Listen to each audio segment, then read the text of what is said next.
What's going on, folks? Welcome to tonight's episode of the Run and Gun Podcast. I'm Jay Peets. That man on that side of me. Let's say that.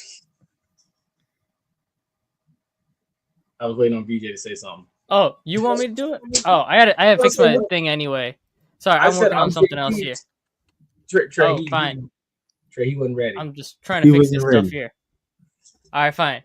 Yeah, I'm Ace, and tonight we're joined by our friend of the show, Trey from the No Disrespect But podcast, joining us tonight to talk the NFL and the 2025 draft. What's up, y'all? Happy to be here. And yes, I'm a Saints fan, but I'm rocking a Broncos jersey for my boy Pat Surtain, reigning Defensive Player of the Year, and actually got this jersey by winning a bet. It was LSU Alabama bet, COVID year. Bama put belt to ass, and this was my reward. So lucky. That's a pretty good one. Nice. That is nice. The bet was if LSU won, I had to buy my fraternity brother, like what LSU player in the NFL had to buy his jersey, and then vice versa. So clearly, I got the Pat Surtain jersey. Wait, which fraternity are you part of? Pi Kappa Alpha. Okay, got you. Yeah, no, I was trying to see for the folks that was watching and stuff. I know if you were like a Q or a Kappa or a Sigma or anything, but got you. Nah, but I love him. I feel you. But yeah, folks, we got a nice one for you tonight. We got mock drafts. Got a lot of draft talk going on tonight because basically, NFL draft is tomorrow, so we're gonna do all that fun stuff and everything. We're gonna talk about your favorite team. We're gonna talk about Ace and Trey's favorite team. Talk about my favorite team. Talking all the teams. Yes, every single one of them. So it'll be an interesting night. So before we get started, Trey, Ace, y'all got anything? Be a friend, tell a friend, like, share, subscribe. Word of wisdom: if you never heard about a guy before the college football season started, you didn't hear about them during the college football season, and unless they're a D2 player, you didn't hear about them coming out until free agency, you're not missing much unless it's a D2 player, D3 player. That might end badly how I say it, but I'm just being real. That's real. That's an honest statement, Trey, you got anything before we run this intro? Nah, man. Look, just the way I said, it's been draft week, and no fans ever pay attention to this, but believe, question everything. Like, don't believe everything you hear. There's a lot of smoke screen going out, and we won't know until draft night. So at this point, like, don't send me some prospect that's never been linked to the team all season and then say, oh my God, they're going to go with this guy. Like, just sit back, order your pizza, get your wings, whatever you do for draft night, and just celebrate. And last but not least, it's not the prospect's fault that they got drafted to your team. So don't crap on the kids. It's not their fault. Bingo. Let them enjoy their night in peace. Yes, please. God, please. Well, Trey, you sounded like Jason Light when you said that. You did. I'm not gonna lie. You really did. But yeah, hey, let's run this intro, man. Let's do it. Hey, this is JP. This is Ace. This is Dalton. And you are listening to the Run and Gun Podcast.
let's get into it. So, Ace, how run it down for us. How we doing this? All right, let me present the mock draft if I can find share screen here and Let me go ahead and, window. Y'all seeing it? It's loading. Yeah. All right, it's up now. All right. The ticker might be a little coming along in progress. Still kind of trying to fix it up a little bit. All right. So what's gonna be is actually let me reorganize us here since Trey's going first and then since it's like this. We're gonna be kind of like GMs for each team is gonna start since Trey's the guest. He is gonna get the first pick and we're gonna run it. Each one. Y'all just talk, it's kind of similar to how we did it with last night with the No Disrespect But podcast with Trey. Y'all should go watch that video. It's very informative for most prospects in the first round that we talked about. I think we did a really good job with that one, honestly, to be with y'all. So definitely go check that out. No Disrespect Bud podcast on YouTube. Y'all go enjoy that. So this one, what we're going to do is everybody's going to pick a player from which team they get. You can talk about the player, and then we could talk. If you guys want to do trades, we could do trades. I don't mind like potential trade up guys, dark horse trade ups, all of that. Okay. So if you want wheel and deal, talk about everything.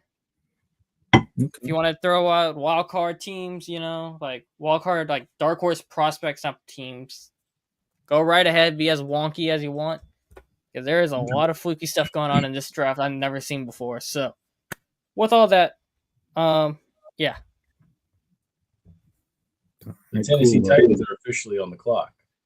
Well, we're already at the podium. We were just waiting for the lights to come on and the cameras to say action. We're going to take quarterback Cam Ward out of the U and out of Washington State and out of Incarnate Word. Got to give love to all the universities he's had an impact on. So let's get it. Mm-hmm. I think at some point, he started to separate himself towards the end of the year and in the off season, just going through the processes and the interviews. And, I think he showed himself to be the top quarterback on the board, a guy that, has probably a little bit more upside than maybe Shedeur Sanders, who he kind of was neck and neck with for most of the season. And I think this is a guy who's going to be bringing that maturity and that leadership that you want to see. I mean, every program he's been at, he's impacted them. They've been better off with him than they have been without him.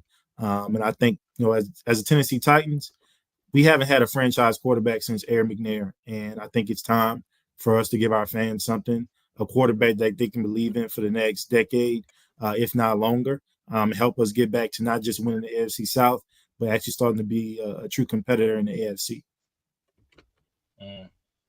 Well said. Well said. I like it.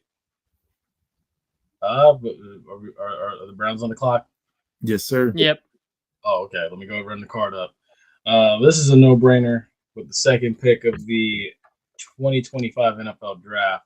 The Cleveland Browns select Travis Hunter, wide receiver and cornerback, University of Colorado.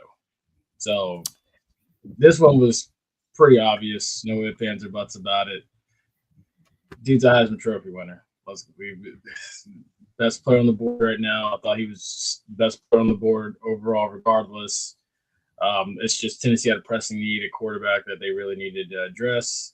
Cleveland needs everything. Yes, Cleveland needs a quarterback still, but I mean, Cleveland also needs to create some type of buzz, some type of excitement, and I think Travis Hunter's the guy that can do it for this team. He's the perfect guy that, even if Cleveland's not good, he puts butts in seats for Cleveland because, I mean, regardless of whether they're winning or losing, people are going to want to come to the stadium every week and just see what Travis Hunter does and everything such as that.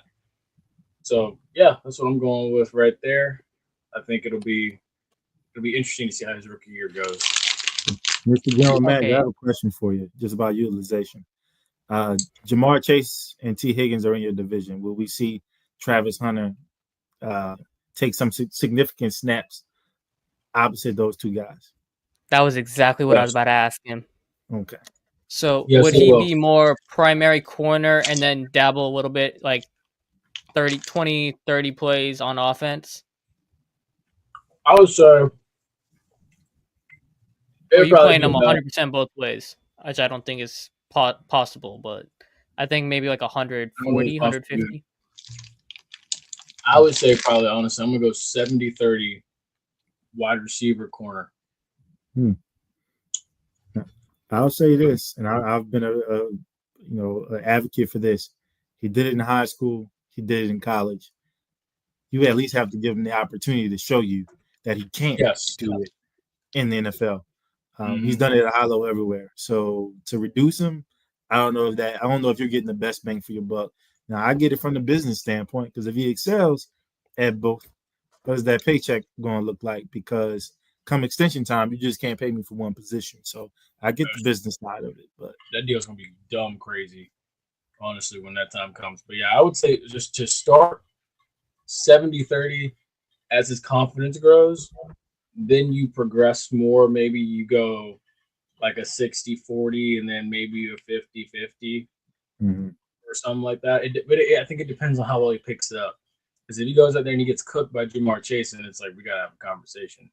If he goes out there and he locks up Jamar Chase and holds this man to like, less than or 50 yards, something like that, then it's like, hey, we may have something here.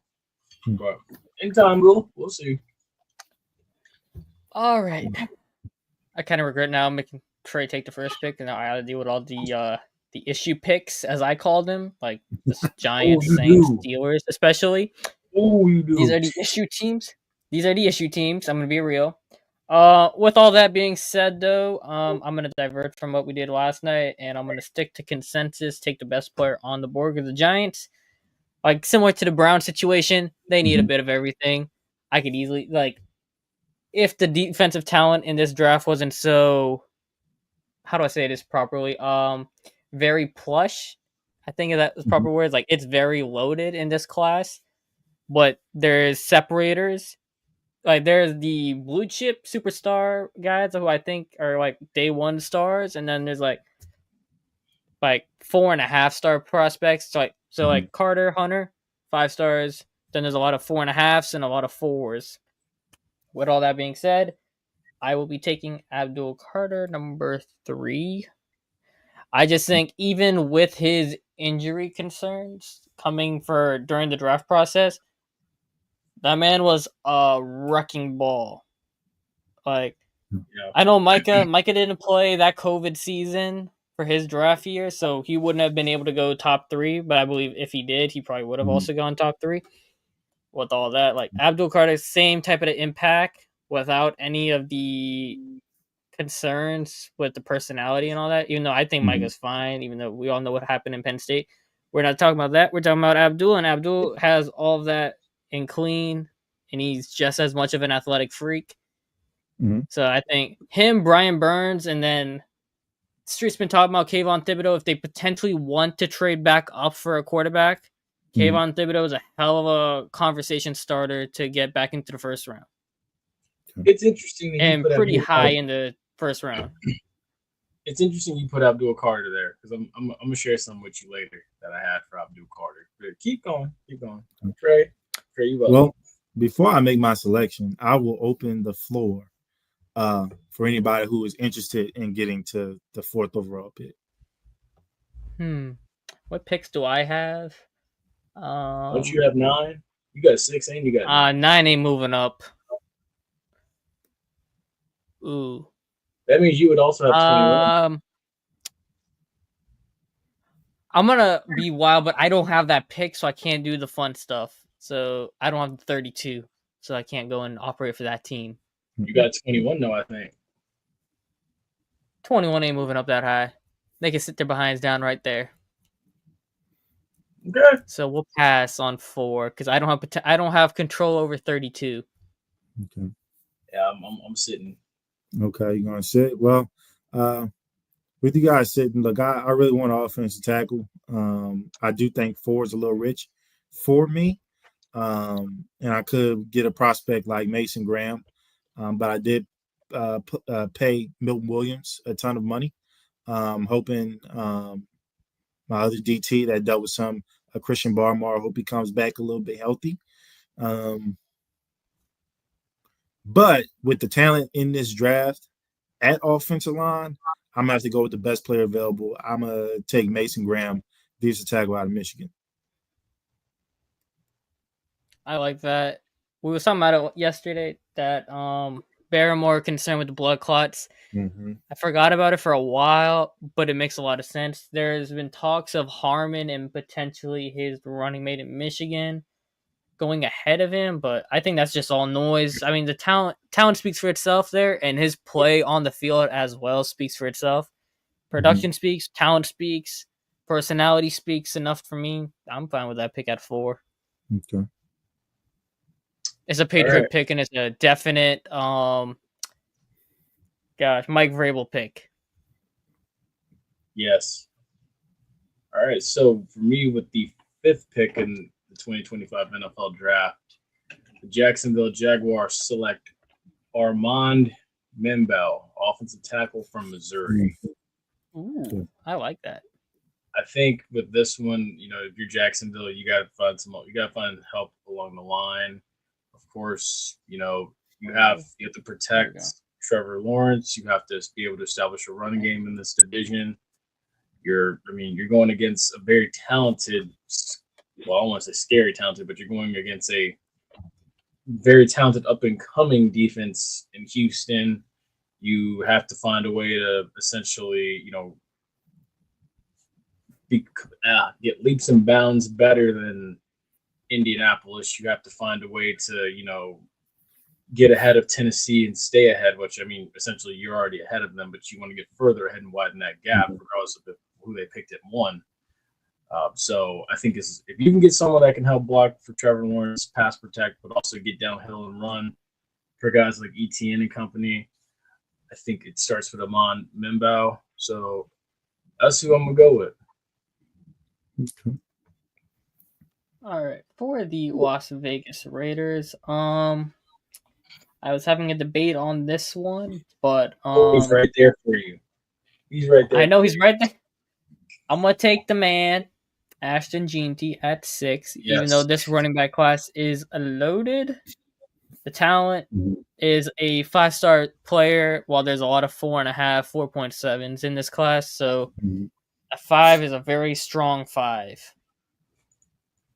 And his play speaks for itself.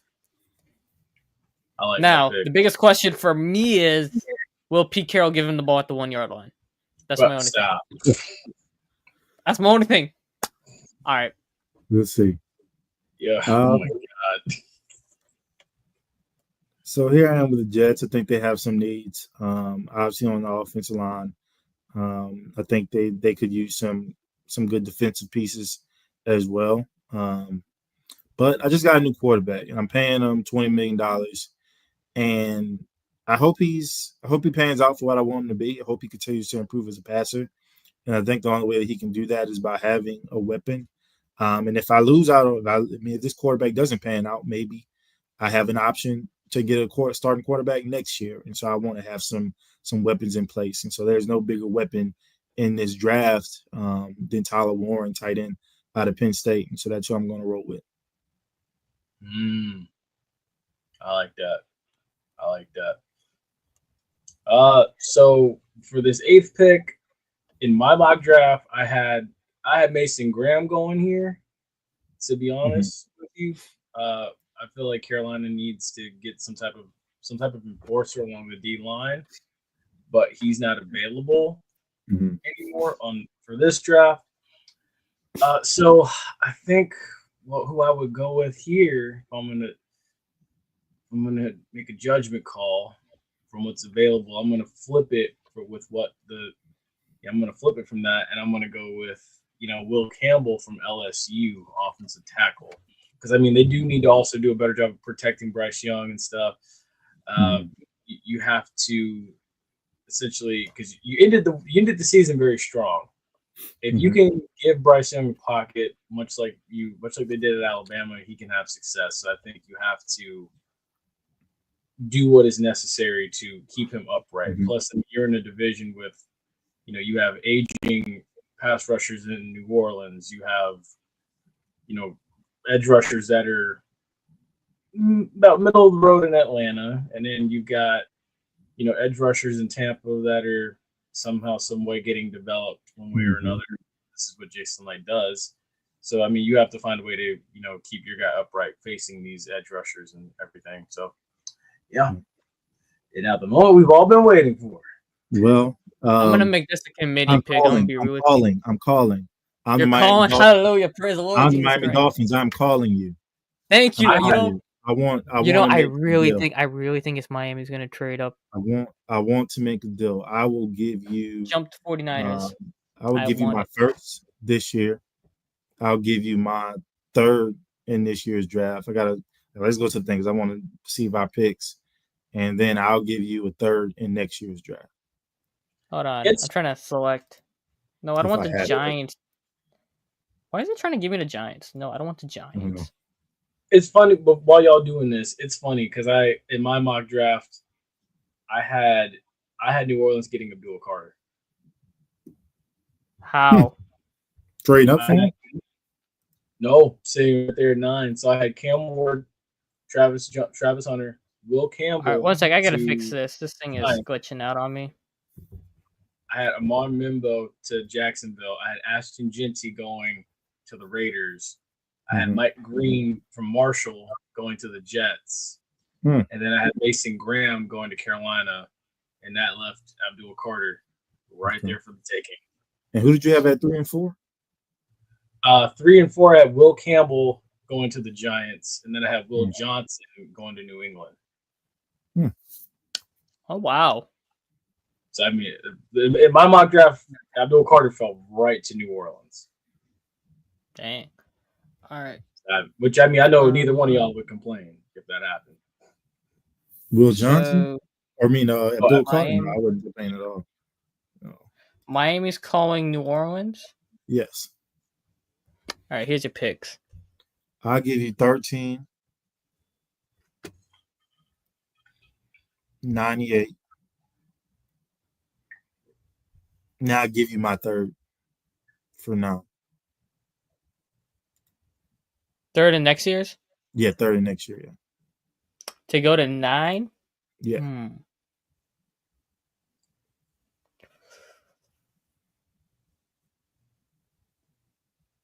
Now, who could Miami be going? I'll want one of your 2 next year instead of your third, and I'll give you a 4th next year. Deal.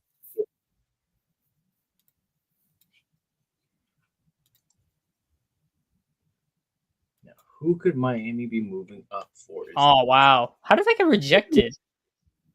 How can I reject it? That's funny.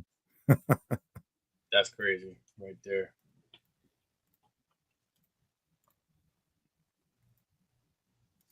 Let's see if this goes through.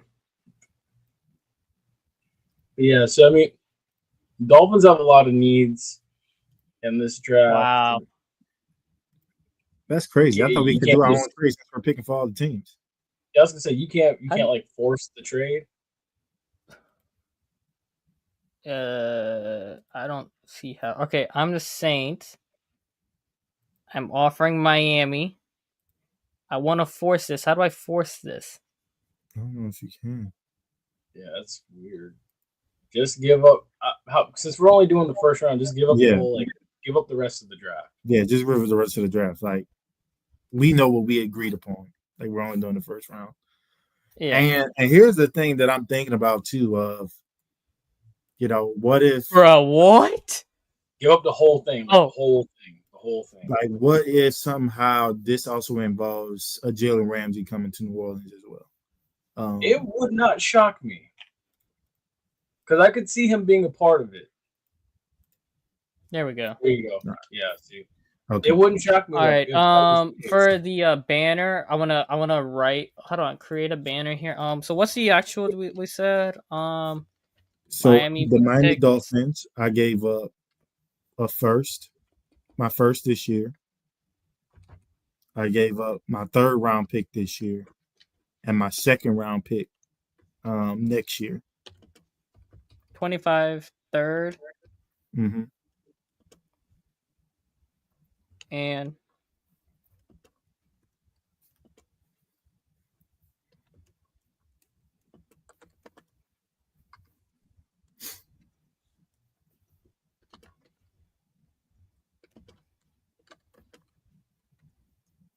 to New Orleans for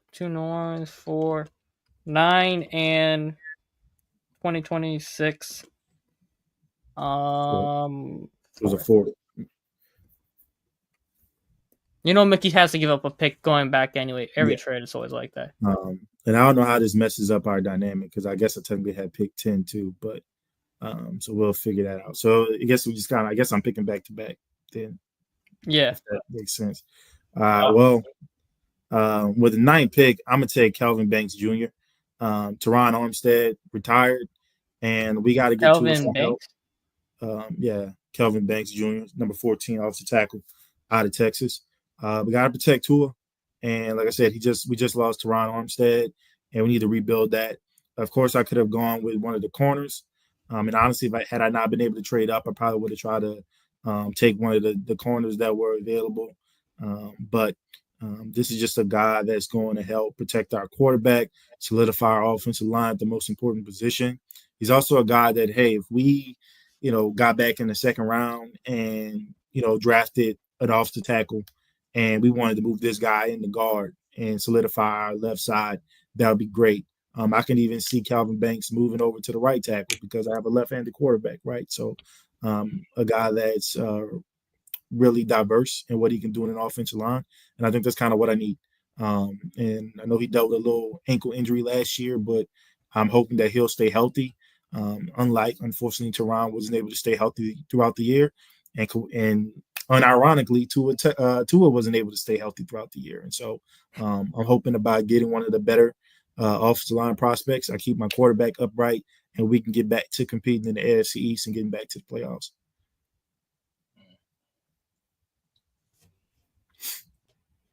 And then I guess I'm at pick 10. Part of me wanted to go offense, obviously with new head coach, very offensive minded. You see a guy like Tedero McMillan, a guy like Matthew Golden, that could really be good. A guy like Colston Loving that could be really good. But I do have a defense that's led by a DB guru of some sorts, and I think I want to take the guy who I still believe is the best available cornerback when Travis Hunter isn't on the board. And so I'm going to take Will Johnson. Good pick. All right, so with that, I can edit the banner.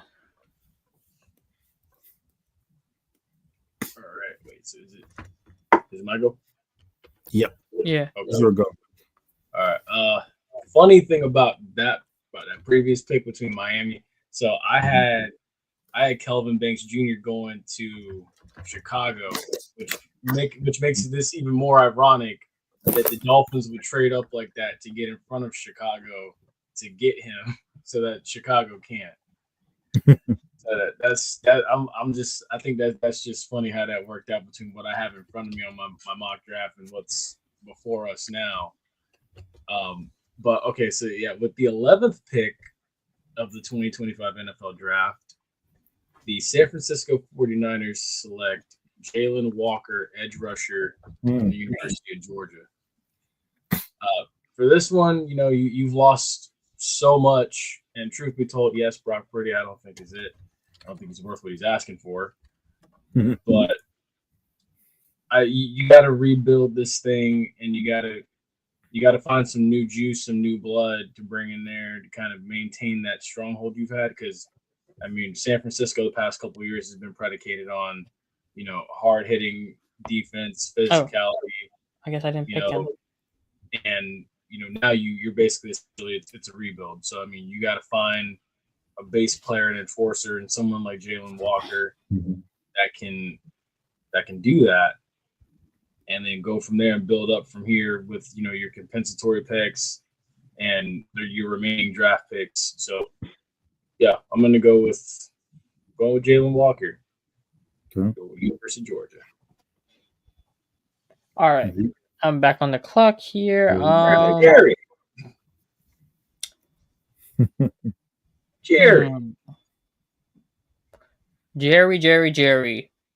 Now, I had a lot of issues with doing the trade simulator thingy last time, but I'm gonna take McMillan here, But don't be if the trade thing wasn't so much of a pain, I would have had the Steelers jumping the Saints for Shedeur to make sure they get him instead of risking it.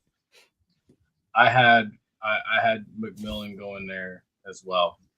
Mhm. Now, McMillan's to get CD some help. I could have seen this being Matthew Golden too for the deep threat that they would want, but McMillan gives you a Dez Bryant type X wide receiver. Now, I don't know if he's going to be as good as Prime Dez was, but Mhm. he's going to be a dog if he, how do I say this? If he locks in, even though I think he's going to be fine. I think they overblew a lot of the mentals with him. But yeah, I think he's gonna be fine. You know what? Dallas needs a little bit of less of an ego, in the sense of maybe they don't need to get a complete diva wide receiver for once. For the sake So that of, might be a good change. Might be a good change for them. For Dallas's sake, I hope Steve Smith is wrong about McMillan. Because man, if Steve Smith ends up being right and they miss on this. And I'm gonna say this, it wouldn't surprise me if Matthew Golden is that guy. Like if that's how it falls out, and you have Tetero and Matt Golden, it wouldn't surprise me if they pick Matt Golden and what he can do in being a compliment to CD. Yep. So I think it's a toss up between either one of those two guys. I just took McMillan for this one, but it can be either or. Will you back up? All right, I am back on the clock here. All right, let me guys tell y'all straight up to get the tension out of the way. Definitely not going to be Shamar Stewart, so we don't have to worry about that. Here it gets interesting the way how this board is for me. Mm-hmm. Me personally, I prefer Mike Green over Michael Williams. I don't know who else is with me on that. I can see that. My boy C Van is with you on that. He has been on the Mike Green train for months. So I just want to point that out. I really like Mike Green, but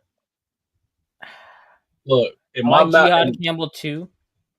In my mock Brandon draft, Slick could use that chess piece. In my mock draft, I had an edge rusher going to New Orleans. So it would not shock me if what's his name? If Mike Green was the choice right there. Because Cam Jordan is not getting any younger. Mm-hmm. So truth be told, I mean, hey, it's okay. It's one of the things where it's like, hey, we're glad you're making all these appearances. We're glad you speak so highly of us to the media. But, Grandpa, it's time to go. It's time to go. You're not an X factor for us anymore. We need some new. The thing is, people are talking about edge for the Saints so much, but they just paid Carl Granderson last year, I believe, and then they gave Chase Young a decent deal this year, which makes me hard to believe they're going to take a first-round pick on another edge. So, and I mean, y'all got to take it with a grain of salt. General manager did talk about the depth on the defensive line in this draft. So, just FYI. I'm trying to find the O lineman here, since that's generally looks like how it's going to be. Me personally, I prefer Josh Simmons over most of the O linemen in this class. Just click on offense and go to guard. Oh yeah. All right, Booker's good. I'm gonna just say, screw it. I'm taking Josh Simmons here, even though no one believes in that pick. I'm taking it for funsies. I want you to know that. Huh? I hate you for taking an offensive lineman. I want you to know that. But I want to take a quarterback so bad, but you'll see what I did. Why I did that? What I did just now. So, and I'll say that I'll say this, because there's a lot of talks with offensive line now for the Saints, and it's like, okay, you get an offensive tackle. What are we doing with that? Are you telling Trevor Penning that, hey, good job for getting better last year, but now go switch another position for the third time, or are you again drafting an offensive lineman who plays one position and telling that young man, well, yeah, you played offensive tackle. You played offensive tackle at a high level, but have you ever tried playing guard? Like, at some point, you have to draft guys that play the position that they play, and stop trying to maneuver them. I'm not talking to Ace here. I'm talking. No. Let me just counter what you're saying here. Why I took Josh Simmons. Let me just say why I took Josh Simmons. Josh Simmons played left tackle at Ohio State, all right? Mm-hmm. So we say Fuaga. I believe I said his name right. Don't kill me if I said it wrong. Yeah. Fuaga, he's played right tackle in college, and then they switched him back to the left side. I am moving him back to that right side, his best position. Josh Simmons goes to his natural position, and you got 2 lockdown tackles right there set. Mm-hmm. Instead of mismatching them, trying to play a right tackle at a left tackle, because Fuaga had his moments last year, but he also struggled heavily in other moments as he was learning that new position. Let him stick to his natural side. Simmons, I know he tore his ACL or whatever. He's not going to have a ram knee, in my opinion. He's a dog. Ohio State bias taking that pick. I prefer him over what some Saints Twitter consider football Jesus. His word is the word of God. So yeah, I'm taking Simmons over whoever else you're talking about there. If it was up to me without bias and who I'm taking Shedeur at this pick right here. I don't care what anybody says. But 14? I know Trey says don't listen to everything you hear. Man, it's hard to believe the Saints at this point in time after they haven't had. I was like, I don't want to say it out loud, so I'm not going to say it out properly out loud. I don't see. It's like Shadeur's right there. Take the man. The man. Y'all want to say his arm strength not good. Y'all was in a dome. Y'all always wanted to take. Oh, we're going to take these undersized white boys who are accurate. What's wrong with a 6'2" guy? Very good, accurate, elite accuracy. Not even very good, elite accuracy. Has poise, has high processing ability, can control the line of scrimmage. And he grew up around football his whole entire life. And if anybody wants to mention how a Hall of Fame son has never been good, they want to talk about like Bronny or like Jordan kids. Look at the man's shirt that this man is wearing 2 spots over from me on my left. The reigning defensive player of the year is the son of a Hall of Famer. I don't want to hear anybody ever say, because he's a Hall of Famer, his talent is not going to be good. Hell up with that nonsense. Me personally, I'm thinking Shedeur at this pick, but I'm just doing it for the sake of objectivity as a person on a podcast. I'm taking... That's a 10. His daddy's in the Hall of Fame? I know he was locked down. He was nice too. So Tane not in the Hall of Fame? I don't think he is, but he will be. He was nice though. He nice. He really nice. I don't know. His daddy was nice. Hey, my point still stands on that. Okay. Well, Peach, I think you up next with the Colts. 14th pick of the 2025 NFL Draft. I'm going guard Tyler Booker from the University of Alabama here. I think while the jury's still out on Anthony Richardson, I do think you have to shore up the offensive line to offer some protection for either Anthony Richardson or Daniel Jones, regardless of who's back there. If I'm not mistaken, Jonathan Taylor's still playing running back there, correct? Yes. Yeah, so, I mean, you do have to do a better job of running the ball, getting downhill, and that starts up front with the offensive line. So I think if you're able to do that, I think you can change things and make things a lot easier for Anthony Richardson. Although personally, I think after this rookie contract, there's going to have to be a serious talk about the possibility that you may have missed on a quarterback if you're Jim Irsay and company. But yeah, let's see who's next. Ooh, this one's interesting. I'm back on the clock. Yeah. All right. Yep. Atlanta. I'm gonna be sick taking this pick here. I'll just hyping him up. Where's my man? Oh, you know why I can't find him? I'm in offense. That's funny. I will be taking Mike Green here. Dog of a defensive lineman. They need a pass rusher bad. And he's going to be that person. So I'm going to take Mike Green here. I have one for you there. Oh my gosh, I have one for you. I'll share that. Look, I'm not gonna waste time with Arizona. We're taking Jahad Campbell, linebacker out of Alabama. Here he is. I mean, we know Kyler Murray's kind of in a make it or break it year with that offense. You're hoping that Marvin Harrison Jr. takes that leap in his sophomore year. Hopefully they get Trey McBride in the end zone this year, which is ridiculous how maybe one of the top tight ends in the league can't get the end zone. But they just need to keep adding to that defense. They have a defensive-minded head coach. They went the offensive route last year, obviously getting talent like Marvin Harrison Jr. And I think you just have to trust that side of the ball just continues to get better with the players you've already invested in on that side of the ball. Now I need to start, dealing with my strengths and, what he was able to do with, and his name is escaping me, but he was actually once an Arizona draft pick as well and came in the league as a middle linebacker. Then they figured out, wait, this guy can actually rush the passer really well. And then he ends up getting traded to the Eagles and had a wonderful career with them, helping them get to their Super Bowl. So I think you'll see Jahad Campbell do some similar things. Towards the end of the year at Alabama is where you really start to see him utilized as an edge rusher.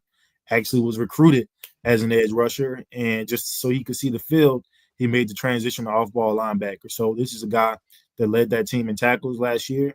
And I think he can do the same thing. He can pile up tackles, but on third down, if it's third and medium to long, if you're an opposing quarterback, just get ready because this guy has that burst off the edge, but he has some strength to his game as well, and he can get to the quarterback and make life comfortable and allow that defense to start generating some turnovers, and you're getting that back to Kyler Murray and that offense, and a make it or break a year. Seattle's pretty much rebuilding. We don't know what's going on with San Francisco. The Rams are they in a rebuild or are they not? Arizona needs to take that next leap, and getting the centerpiece on my defense with Jahad Campbell gets me much closer to that. All right, so for this next pick at 17, I had a trade between 17 and 19 between the Bengals and Tampa Bay. Okay. So it was just basically like they had switched picks because they were essentially so close together. So you want the trade, right? Yes. Wait, who has Tampa? You have Tampa, right? I have Tampa. Oh. Trey, you wanted to trade up with Tampa to go up for it or no? Let me see if there's a player that I would want at Tampa.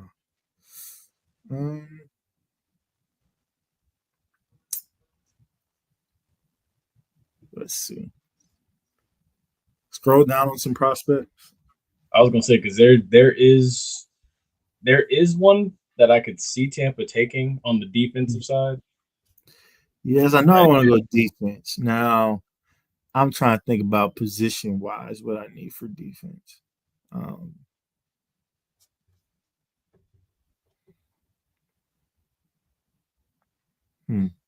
But would somebody take him from me is the question. What are you willing to give up for well, because in this case, as the Bengals, you're trading back. And I don't know if I definitely am giving up 17 for 19. I'll give you a third-round pick, and I'll give you. You don't give him a pick. You want a pick from him. We can just, for the sake of it, I'll trade up. I'll trade up with you. I have an idea of who I take if I'm the Tampa Bay Buccaneers. All right, so the Bucs trading up with the Bengals. Oh wait, Bucs, Bengals. What? I'll just throw a third-round pick. That fine? Yeah, I mean you can just throw the rest of the draft in there because again, we're not. I'll just throw a fourth-round pick. That's about to one spot. Mm-hmm. Wow. All right, whatever. I'm not typing it in all for the details of the trade for the podcast, but whatever. Because let's just say, truthfully, it's like, yeah, there you go. Okay. So I guess I'll tell you we have to pick for Tampa Bay now. Because I think because I have an idea of who they're gonna go with here. I know who they would go with too. Okay, let me try to think about it. Todd Bowles defense. The Todd Bowles defense, in the way that they blitz, you need somebody that can cover and that can play multiple positions. And I think, for me, I think Todd Bowles would do some great things with Jahdae Barron. All right, so we were all in agreement on that's who the Bucs would trade up for, but To be honest with you, I don't think they need to trade up for that pick, but Seattle's not taking a corner. Mm-hmm. But I didn't have to trade up for him. I had them trade up for Donovan Iziroku from Boston College. Trading up for that? Yeah, but the thing about the Jason Light picks here recently, since Tom Brady came and left, it's always the guy you least expect. It's always the guy. They trade with Cincinnati. A lot of people are always going to say, like, oh, like Logan Hall, who was that? Or even some people were shocked at Graham Barton. But I'm like, it made sense. But this one, yeah, I was thinking Donovan from Boston College. But that one would be good, too, because they do need corner help. Because a lot of people want freaking Jamel Jimmy Dean Sausage out of here. Yeah. And I think Jahdae Barron can replace him on the outside. He can play nickel. He can play safety. I mean, it's really diverse talent. All right. Let me save that. Put that back up.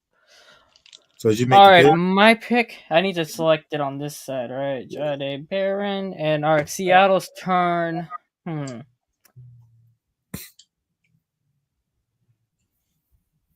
going to make this pick nice and easy.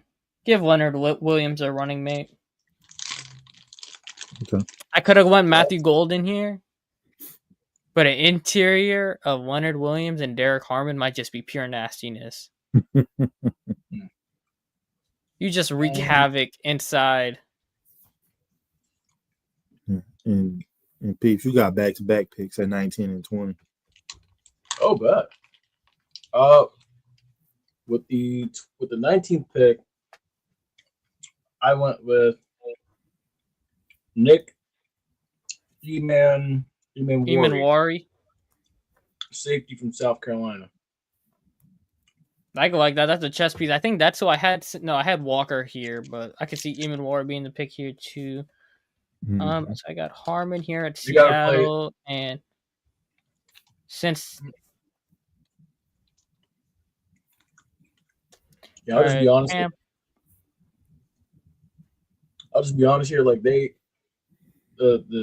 Bengals have to play better defense, and they need help on the back end and everything. Especially in that division, you're going against George Pickens. You're going against, now George Pickens and DK Metcalf.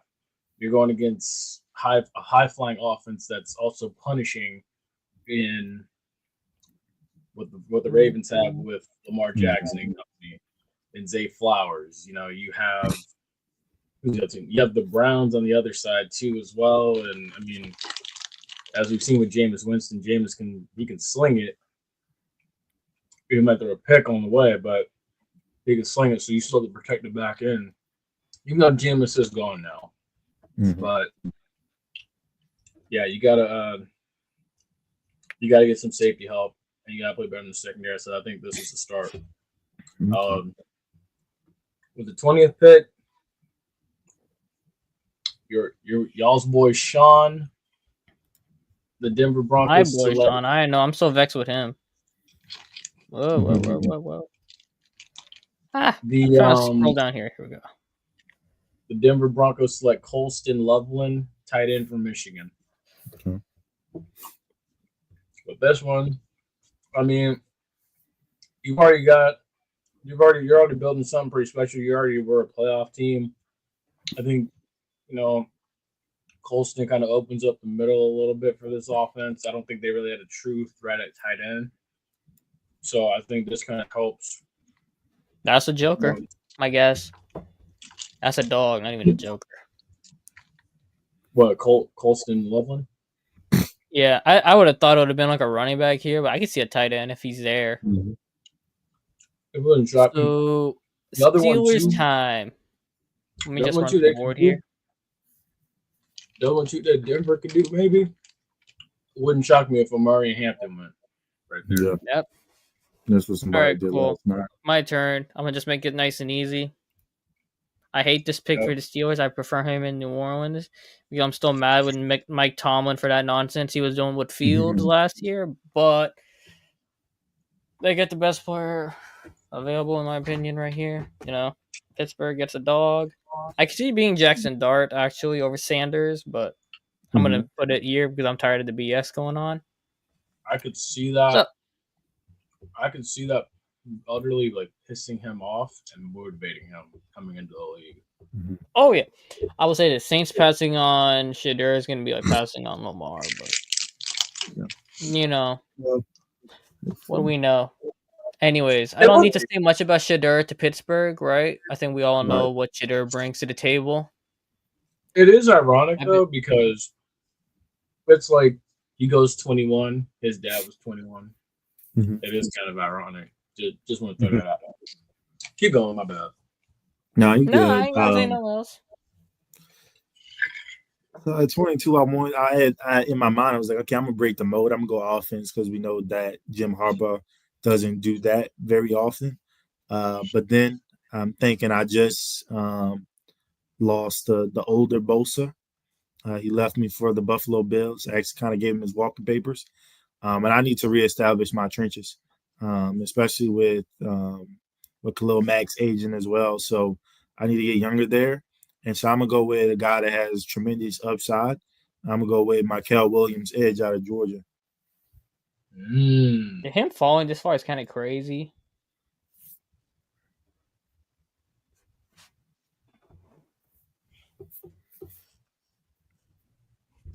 All right, who's got Green Bay? Peeps, you got Green Bay while I fix the ticker. Okay.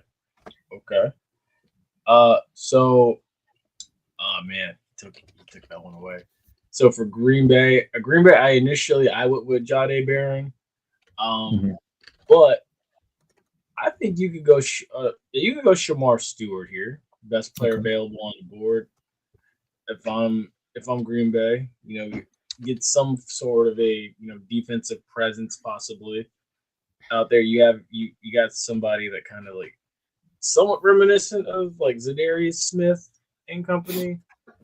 You got to do something creative there. You got to generate some type of pass rush. I think they said the Packers were like 1-5 against the division last year, but like they had they won like 10 games against everybody else. Wow. So I mean, you got to change that narrative.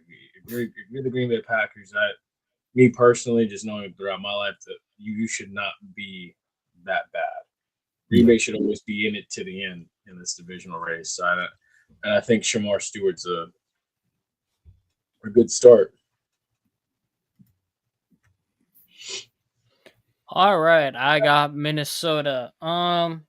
Minnesota. I have who's my other picks I got? Oh, I have to fix the ticker back on. You took who? Stewart. Let me just fix the ticker here so I can see my picks. All right. Yeah. So I will be trading. Let's see, the Ravens. Now I'm gonna just stick with the Ravens are my last pick. No, Buffalo. my last pick. Buffalo. Yeah. Yeah, Buffalo's the 30th. All right. I can't even figure. Hold on, give me 1 second here. I need to actually see it because I think I have. Yeah, Buffalo. Yeah, I'm trading up with Buffalo here. Okay. Buffalo ain't making this mistake again. They gave up Xavier Worthy last year, and this dog is still sitting right here at 24. Okay. So give me a second. No, not Cleveland. Oh crap. Are we back on this nonsense? Get your stuff right in your war room. I know the war room doesn't want to act up. It have technical difficulties. Jeez. The war room ain't got no Wi-Fi. Yeah, pretty much. All right. You got to pay your bills, man. You got to pay Spectrum, man. You got to pay Spectrum. Pay. All right. Why is when I click Buffalo, it's Cleveland getting picked? Like what the hell? There we go. Propose trade. I want Buffalo to trade up with Minnesota. Where the hell is Minnesota? Bro, it must be one. There's right next to New England. Yeah. All right, 30, and like I'm gonna just throw the rest of the picks in because I don't care. But it'll be like 30 and like their third and fourth or something like that. Okay. Move up. They're gonna be taking Matthew Golden here. Okay. I like that. Boy's a speedster. He got some playmaker. He's probably gonna be the best wide receiver in this class. Jump Baltimore is a key thing here. You jump Baltimore for that wide receiver. Jump Houston, who can potentially be in the wide receiver market, even though they have a lot of offensive line issues. Mm-hmm. So, there's a lot of things here for why I think Buffalo could trade up. You gave up Xavier Worthy last year. We saw how that ended. You need a weapon for Josh Allen. Joe Brady needs a third wide receiver in that thing. Best wide receiver still on the board. Move up, grab the guy. Minnesota grabs extra picks to fix up the rest of the roster. Okay.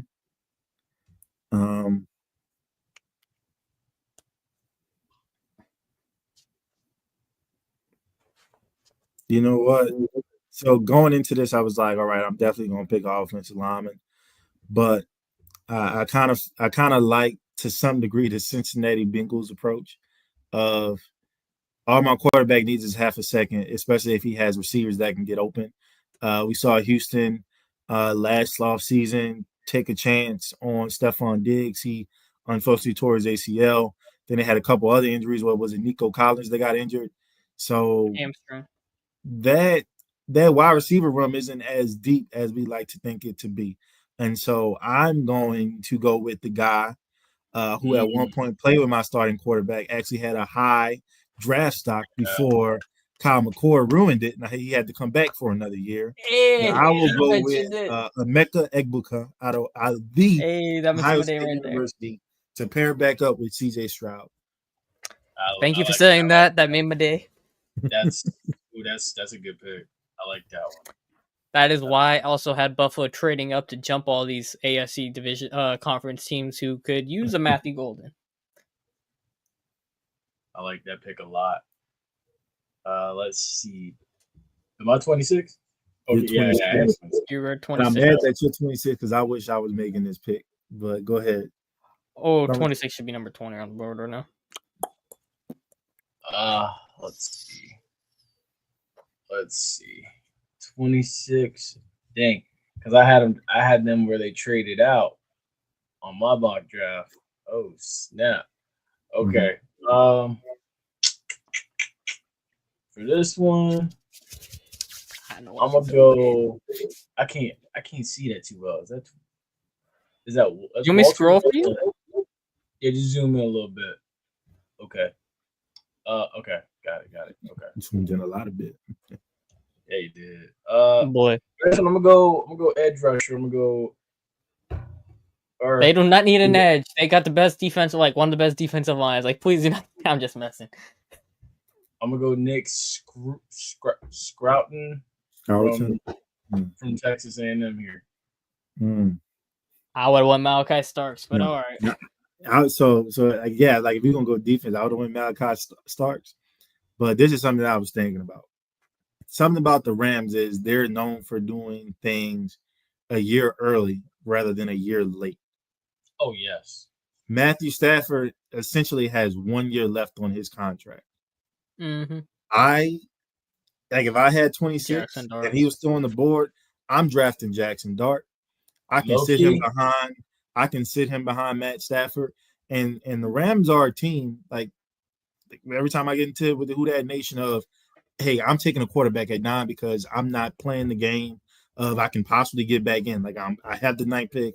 I'm taking my quarterback because there are teams that may be looking for quarterbacks that we don't think will be. Like we didn't think at one point the Steelers were going to be looking for a quarterback because we assumed they were going to do right by Justin Fields and keep him.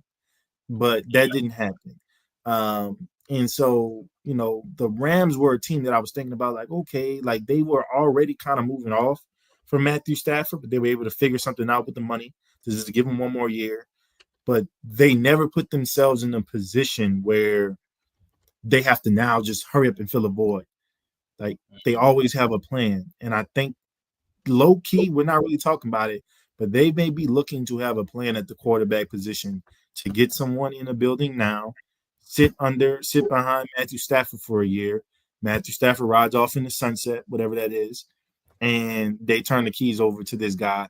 And Sean McVay is ruining dreams again with a new fresh quarterback. So that's something I was like, as this board was falling, I was like, I could see them making a move on the Jackson Dart if he's available. And that's why I've always said, like with the Saints, get your quarterback at 9 and figure the rest out, because this hope that you can jump back in, especially like if you pick another position at 9 and then you get wind that, oh, the Rams are going to pick a quarterback at 26.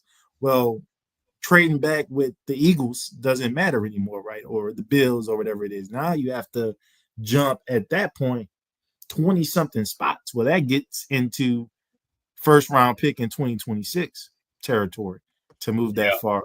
So who that nation, if y'all listening, like these boards can fall like this, and teams that you don't think could get a quarterback, they can, and they will. So keep that in mind. Now the crazy thing would be, so y'all done to make my trade? Well, I have 2 trades to make, but I'll wait till y'all finish. Oh, I was gonna say that the crazy thing I could also see happening too is let's say Jackson Dart, even in this mock draft fall, if we were doing 2 mock drafts, if he fell into the second round, the Giants possibly now getting another Ole Miss QB. The Giants. Now that both Golden and Egbuka are both off the board for Baltimore, the New York Giants will be calling. Okay. And the Ravens will be trading out. Hold on. I can see that. Ravens, Giants. Let's say the Giants are calling the Ravens.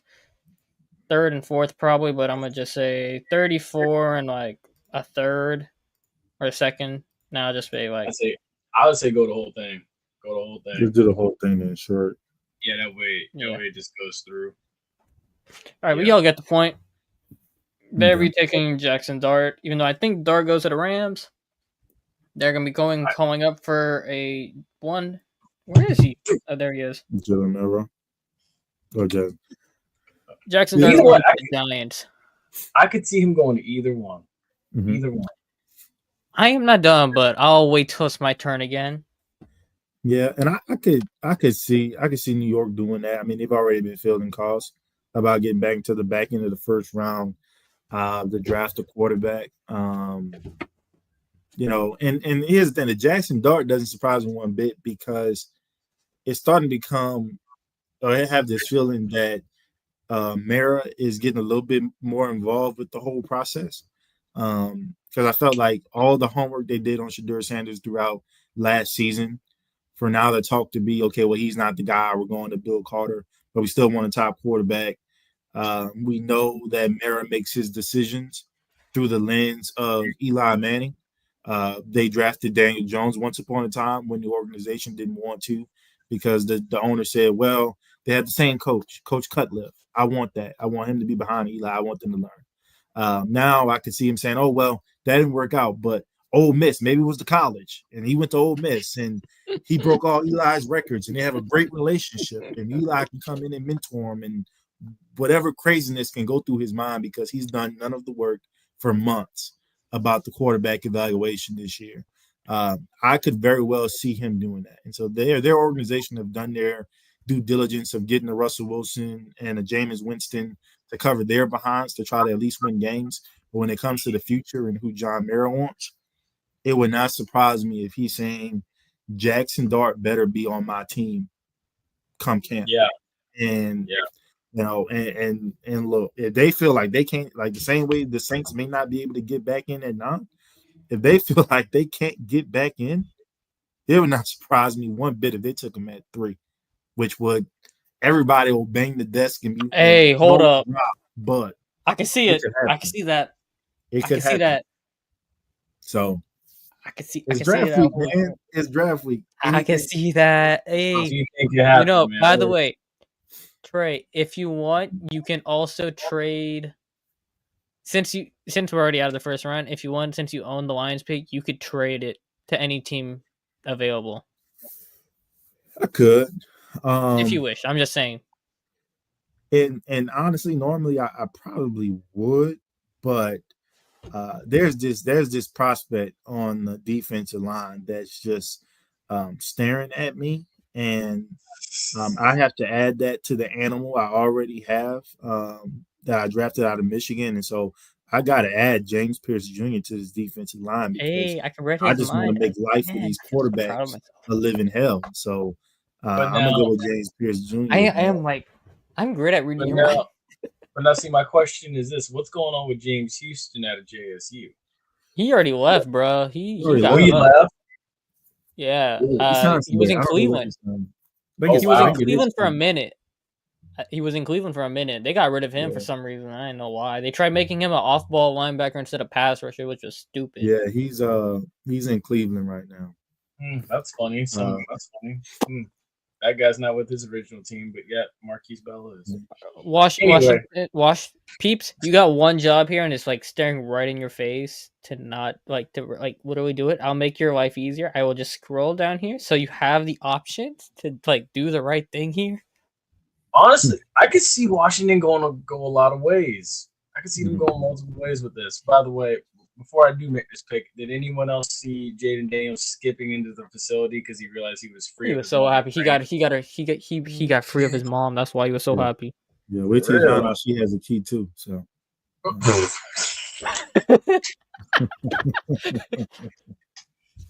let that man date Juju, man. Come on, dog.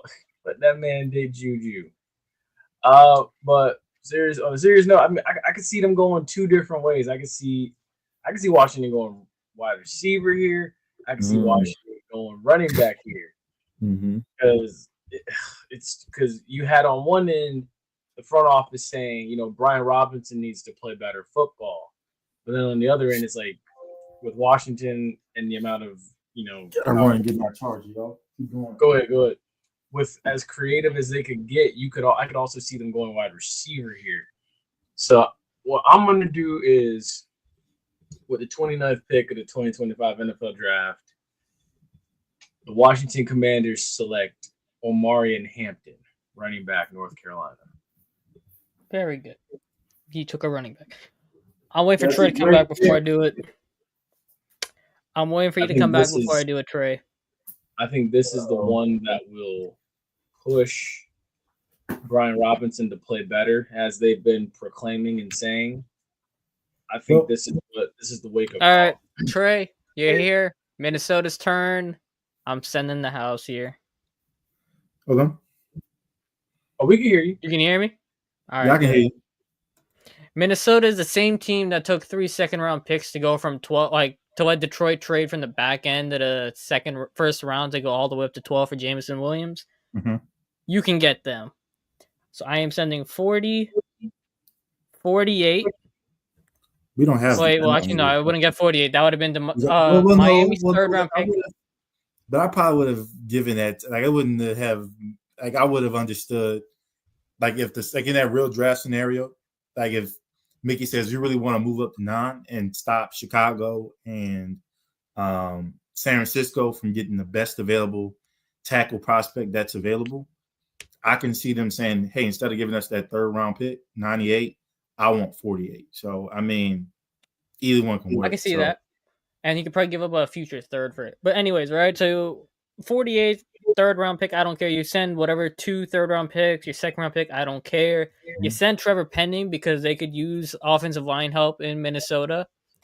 So you send Penning, you send your top 3 picks remaining, and you go up to number 30 here. So I'm just sending the rest of the picks to make sure this goes through. But this is for one Jalen Milroe.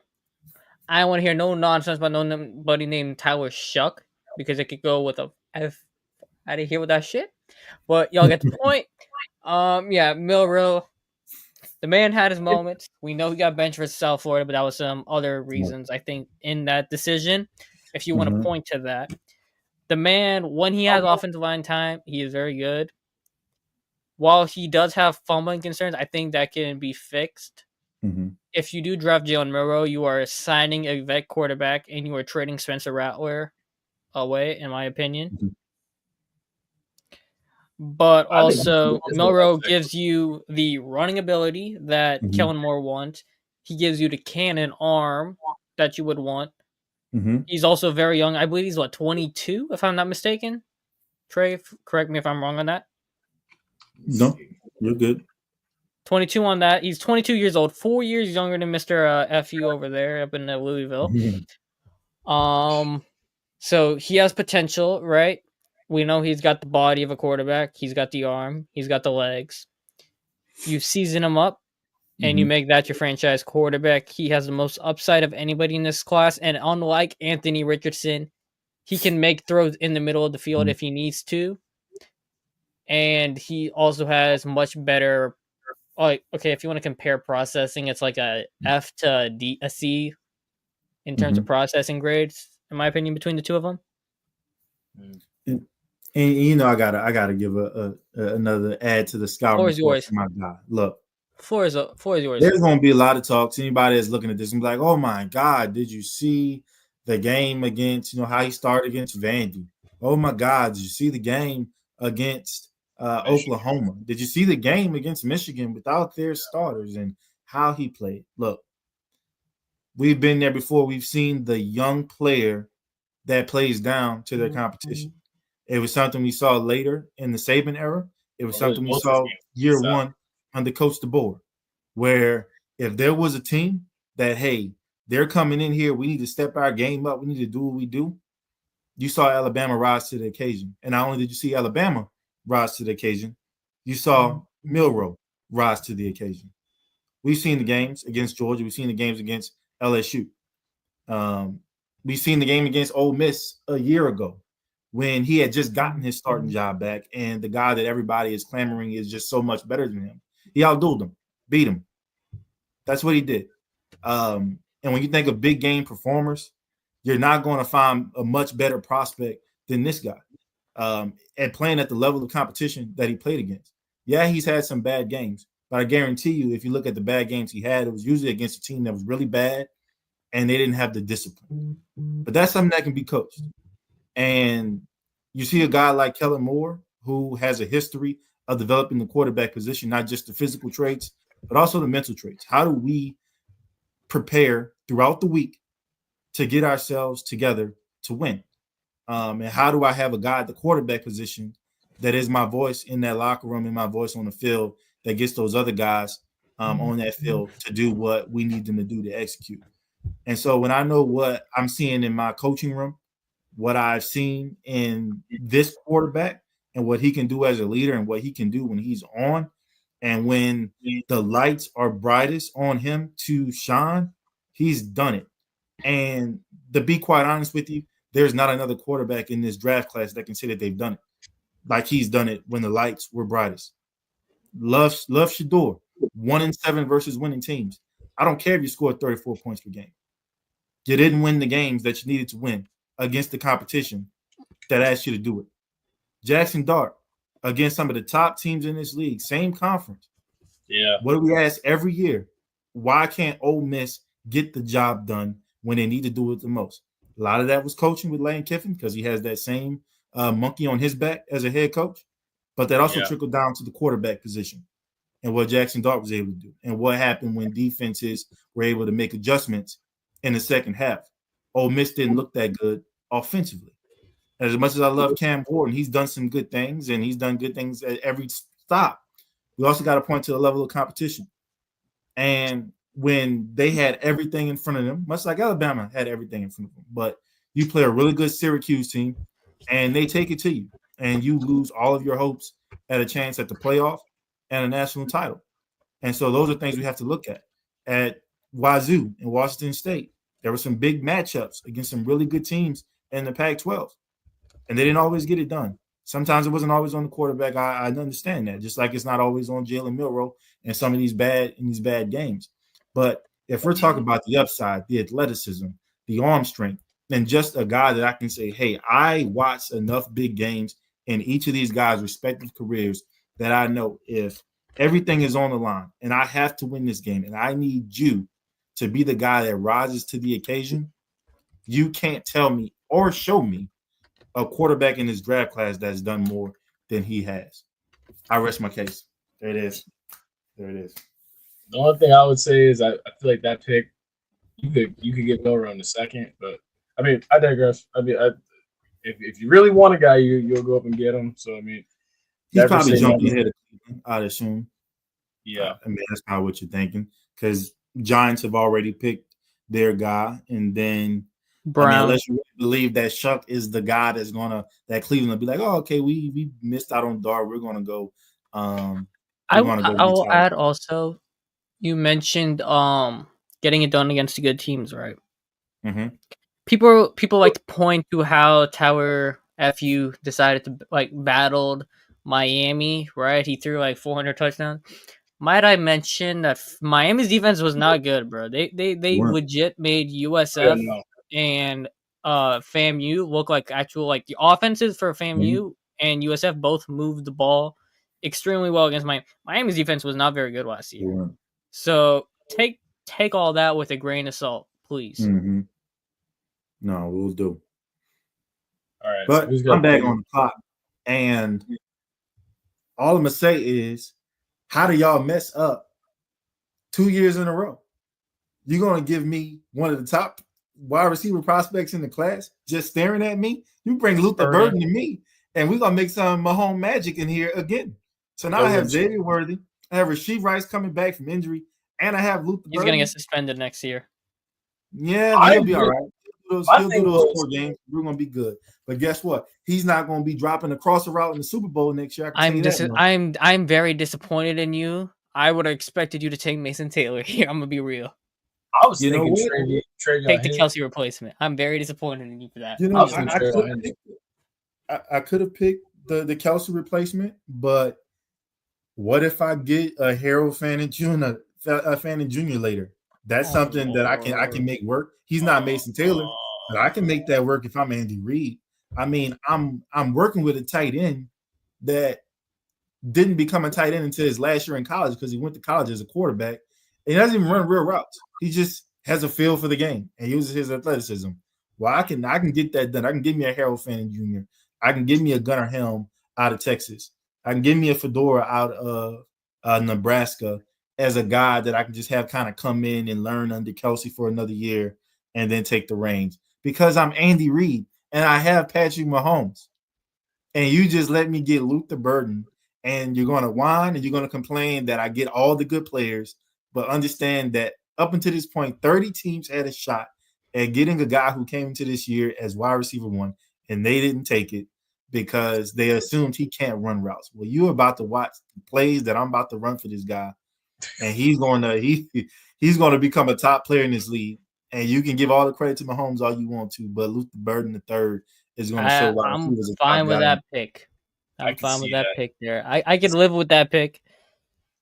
If there was any team that I think could have took him, might have been Washington. Yeah, I can see that. But I ain't gonna lie. Zabel was staring me in my face though. That's why I was saying, I was back and forth. I was like, I could see Washington going with another wide receiver, but I could also see Washington, because of what was said about Brian Robinson going running back. So I was like, you know what? I think that they would go running back. But at the same time, too, I was thinking Kansas City probably would have went Trayvon Henderson from Ohio State. It wouldn't have shot either one would have shot me. Because they need a true running back. All right, peeps. You got the last pick. What are you doing with that 30-second pick? With that you trading it pick, or are you keeping it? I don't know. With that last pick, since everybody want to be funny about the tush push, give me Desmond Watson. I'm just playing. Oh God. I'm playing. No. On a serious note, although that would be crazy, Malachi Starks staring you right in the face, giving the Eagles out on defense. That's who I was going to say, Malachi Starks. Take another Georgia boy, and they don't overthink it. It's going to work. I mean, it's going to work. That's your CD replacement. I don't know. I love Malachi Starks. As that would be if Desmond Watson ends up with the Philadelphia Eagles. Maybe like a second-round thing or third-round thing. I can see that. Dude, I can really see them doing that. If that happens, nobody will ever stop the tush push again. Bro. nobody will be able to run it on them because you got Jordan Davis and Desmond Watson in the middle. Good luck. No, it wouldn't even be fair. You know what the funny thing about that? Like that would be a pick. Obviously, they could be petty and do it on offense, but like on defense, like my guy, it was the guy they picked before Jalen Carter. What's his name? Defensive tackle. Jordan Davis. Jordan Davis. So let's say contract negotiations don't go well. Well, all right. I got this other big guy that can come in, and I still got Jalen Carter, who I probably want to try to save some of my coins for when he's up to get paid at the defensive tackle position.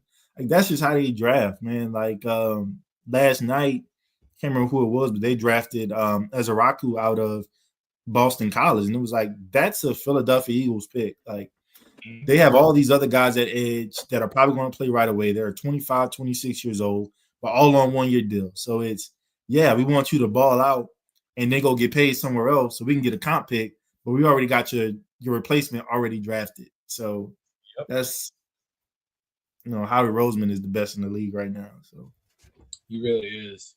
But yeah, I mean, it wouldn't. This right here, I could see those last two picks for sure happening. That would not shock me. And for the folks at home that are this watching class is so loaded, they're gonna get good players anywhere.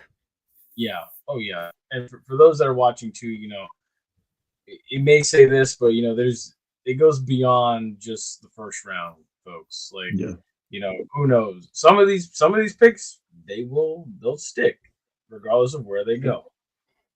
But the ones that really end up sticking, like usually long term, are those second, third, fourth round picks, and then about round 5 through 7, those are your oh my gosh, where did this guy come from type pick, or he was slept on and stuff. His story's amazing. So I mean, and then of course your HBCU guys, rounds 5 through 7. That's for me. I think that's their territory where they'll start going. So. We'll see. There's great talent all over this draft, honestly. So there won't be a shortage. But, if you can't you can't come out of this draft with at least 3 to 4 starters, like you got to start making some changes in your front office. Some GMs, because there's just so much talent. There is. To your point, there's so much talent that probably won't even get drafted. It's the crazy thing. That's my favorite. My undrafted free agent markets are like my favorite to watch. So it's funny. I kind of think there's more undrafted free agents that contribute than a 6th and 7th round pick. Yeah, that makes sense. Yeah, because like those 6th and 7th round picks are like, he's available. Let's just bring him in. But like those undrafted, that's like a story pick. Those are like, they got to get story. We'll pick him kind of thing. Yeah, because it's like you get those guys in, and it's like they come in with just as much hunger, if not more, than they're the first round guy or the 7th round guy. Because those guys, they're playing for that base minimum league salary. I mean, they're playing for that second contract, whether it's for the team that called them up to bring them in, or maybe like somewhere else. So it's possible. I mean, I look at Marquise Bell. Again, keep reiterating that name, a guy that was undrafted, and then all of a sudden, he earns a 3-year deal this offseason. I've been very impressed with him. I mean, I think he needs to definitely start this coming season, but I like what I saw, and I'm looking forward to seeing what's going to happen this year. And plus, it's good to see. Okay, makes sense. Okay, but yeah, so. I'm looking forward to seeing how this goes. But yeah, that's definitely, one example. So yeah. Nice. Tomorrow night, 8:00, gonna be fun, man. Gotta love it. Gotta love it. I think this is gonna be this will be a fun night, hopefully. As long as nobody takes that Buddy Bush from Louisville, I think we're good. Screenshot this on we'll put this up on Twitter. Yeah, well, Tyler hasn't been. He wasn't invited to the draft, was he? Tyler Shuck? I don't think so. I know Shador was. I know Travis Hunter was. Because here's the thing, man. Like at the end of the day, like they're still young men. Like I don't want Tyler Shuck with all this buzz talking about, he's going to be a top 60 pick or whatever. Like I would hate like if he went to the draft and he's just in that room that looks like an IKEA. just waiting, and then end up having to go to the go to the hotel and everything like that because he just hasn't been drafted yet. Because I hate when they like skyrocket some of these guys, knowing good and well that a lot of times these guys are mentioned because they don't want other teams to know that, hey, I actually want this guy. And so you just pick the most random. Like if you were telling me that Will Howard was flying up draft boards, or even Quinn Ewers was flying up draft boards because they found out he's healthy and he had a really good pro day, like I could at least entertain that. But Tyler Shuck, one finished season in 7 years, like you can't convince me that this is a guy that teams are betting their career, like front offices are betting their careers on by taking them at that high. Like it's hard for me to believe that. And especially at his age, like what are we supposed to do? Like sit him? Like for what? That's the play. So that's his rookie deal. He's already gonna be 30. I'm only getting at 26. I'm probably only getting 2 contracts out of him if he's good. So there's going to be 16 guys that will attend the NFL draft in person tomorrow. Okay. You have Alabama guard Tyler Booker, Alabama linebacker Jahad Campbell, LSU offensive tackle Will Campbell, Penn State edge rusher Abdul Carter, Texas wide receiver Matthew Golden, Michigan defensive tackle Mason Graham, Colorado athlete Travis Hunter, Ashton Genty will be there, Michigan corner Will Johnson will be there, Teteroa McMillan will be there. Jalen Milroe will be there. Josh Simmons will be there. Malachi Starks, Shamar Stewart, Cam Ward, and Michael Williams will all be in attendance at the draft tomorrow night. Shadur won't be there? No, he's staying home. No, he said he was staying home to begin with. Makes sense. So let me ask y'all this though before we wrap up. Where round y'all think Shiloh going in? Undrafted. Where I think Tyler Shuck is going to go? No, Shiloh. Oh. 7th or undrafted. Yeah, I'd say probably 7th or undrafted. I mean, I was being nice and saying 5th, but dang.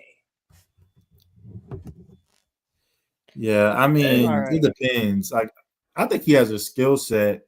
I think eventually he's probably going to have to think about making a transition to linebacker, probably putting on a little bit more weight. But you know Sanders folk don't tackle.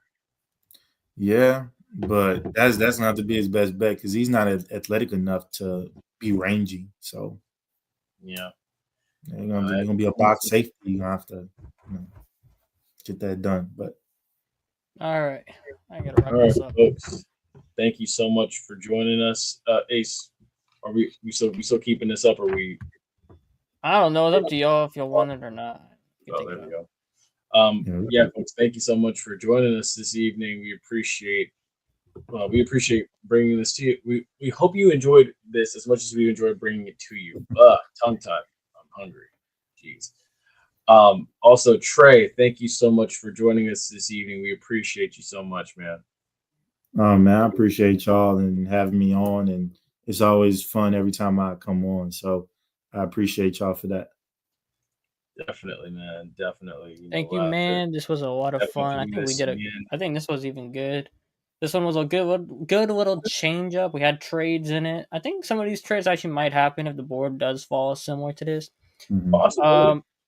Indianapolis, I can see doing elsewhere, but otherwise, most of these are pretty similar to what I think is probably going to happen. Green Bay, I can see going O-line, but otherwise, position-wise, I think the board's going to be a wide receiver one. Can you hit that running back? They need a wide receiver one.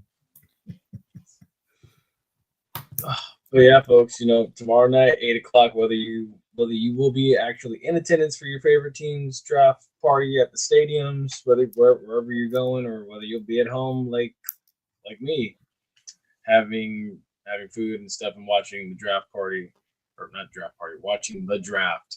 Mm-hmm. Hopefully my team gets the pick in before midnight. Apparently, I guess we did an hour and a half on this one. So that's pretty crazy. Yeah. Apparently, the as long Ace is supposed to go live, so let's pray for that. Look, If the hey, Saints take either Shadur or Milrow, I'll go live. Okay. If they take Tyler Shuck, I'm never watching a Saints football. Okay, let me rephrase this. Don't lie. When I was Don't in lie. high school, I'll have a confession. Yes, When I was in why- high school, I told my friends, I said, this was senior year, whatever. I texted them, I told them, if the Saints draft Mac Jones, I am never watching a Saints game again. I did not like Mac Jones at all. And I was kind of Ooh. right. So I feel good about that. That's rookie of the I'm year. saying it right now on a bigger platform. If the Saints draft Tyler Shuck, I'm never watching them again.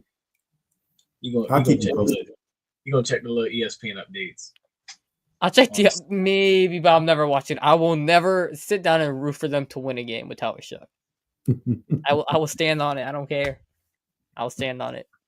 All I'm gonna say is, geez, I hope the Bucks get this pick in before it's time for me to go to bed, because I already know now it's 9:36 now, or 9:36 our time right now.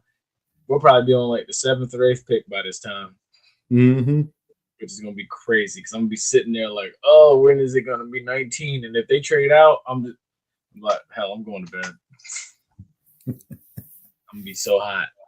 But with that being said, folks, we hope you have a happy and safe evening. Hope you stay happy, stay safe, stay blessed. We will see you next week.